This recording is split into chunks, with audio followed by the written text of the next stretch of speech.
Chapter 5 Karma Yoga Action in Kṛṣṇa Consciousness. Arjuna said, O Kṛṣṇa, first of all you ask me to renounce work, and then again you recommend work with devotion. Now will you kindly tell me definitely which of the two is more beneficial? The Personality of Godhead replied, the renunciation of work and work in devotion are both good for liberation, but of the two, work in devotional service is better than renunciation of work. One who neither hates nor desires the fruits of his activities is known to be always renounced. Such a person, free from all dualities, easily overcomes material bondage and is completely liberated. O mighty armed Arjuna! Only the ignorant speak of devotional service, Karma Yoga, as being different from the analytical study of the material world, Sāṅkhya. Those who are actually learned say that he who applies himself well to one of these paths achieves the results of both.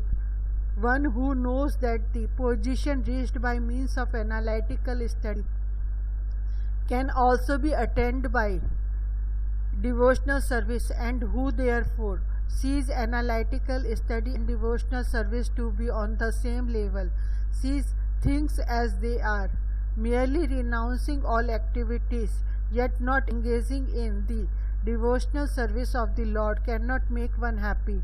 But a thoughtful person engaged in devotional service can achieve the supreme without delay. One who works in devotion, who is a pure soul, and who controls his mind and senses is dear to everyone, and everyone is dear to him. Though always working, such a man is never entangled. A person in the divine consciousness, although engaged in seeing, hearing, touching, smelling, eating, moving about, sleeping and breathing, always knows within himself that he actually does nothing at all, because while speaking, evacuating, receiving or opening or closing his eyes, he always knows that only the material senses are engaged with their objects and that he is aloof from them. One who performs his duty without attachment, surrendering the results unto the Supreme Lord, is unaffected by sinful action, as the lotus leaf is untouched by water. The yogis, abandoning attachment, act with body, mind, intelligence, and even with the senses, only for the purpose of purification. The steadily devoted soul attains unadulterated peace, because he offers the results of all activities to me, whereas a person who is not in union with the divine, who is greedy for the fruits of his labor, becomes entangled. When the embodied living being controls his nature and mentally renounces all actions, he resides happily in the city of 9 gates, the material body, neither working nor causing work to be done. The embodied spirit, master of the city of this body, does not create activities, nor does he induce people to act, nor does he create the fruits of action. All this is enacted by the modes of material nature. Nor does the Supreme Lord assume anyone's sinful or pious activities. Embodied beings, however, are bewildered because of the ignorance which cover their real knowledge.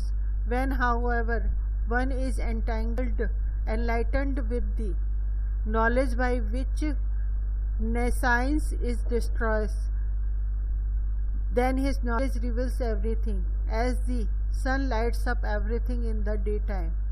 When one's intelligence, mind, faith and refuge are all fixed in the Supreme, then one becomes fully cleansed of misgivings through complete knowledge, and thus proceeds straight on the path of liberation.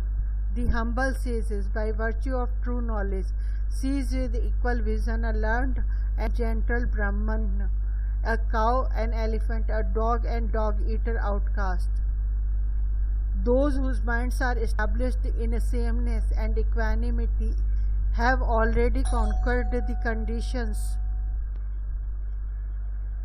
conditions of birth and death. Those whose minds are established in sameness and equanimity have already conquered the conditions of birth and death. They are flawless like Brahma, and thus they are already situated in Brahma. A person who neither rejoices upon achieving something pleasant nor laments upon obtaining something unpleasant, who is self-intelligent, who is unbewildered, and who knows the science of God, is already situated in transcendence. Such a liberated person is not attracted to material sense pleasure, but is always in trance, enjoying the pleasure within. In this way, the self-realized person enjoys unlimited happiness, for he concentrates on the Supreme.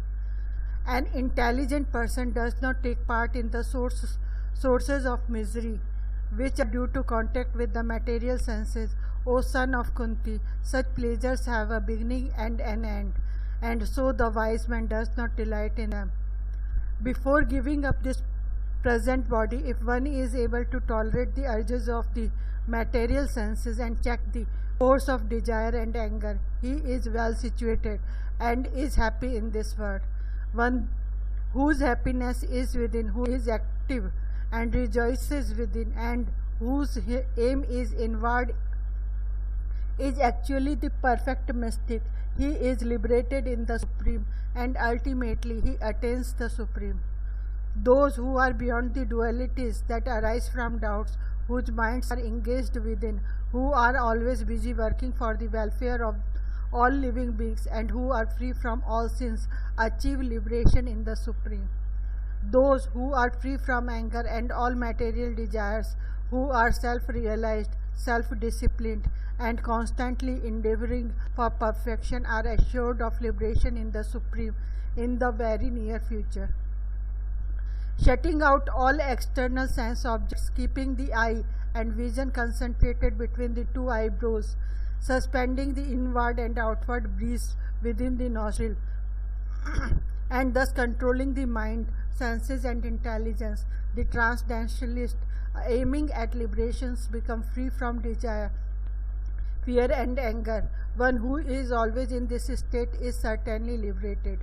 A person in full consciousness of me, knowing me to be the ultimate beneficiary of all sacrifices and austerities, the Supreme Lord of all planets and demigods, and the benefactor and well-wisher of all living entities, attains peace from the pangs of material miseries.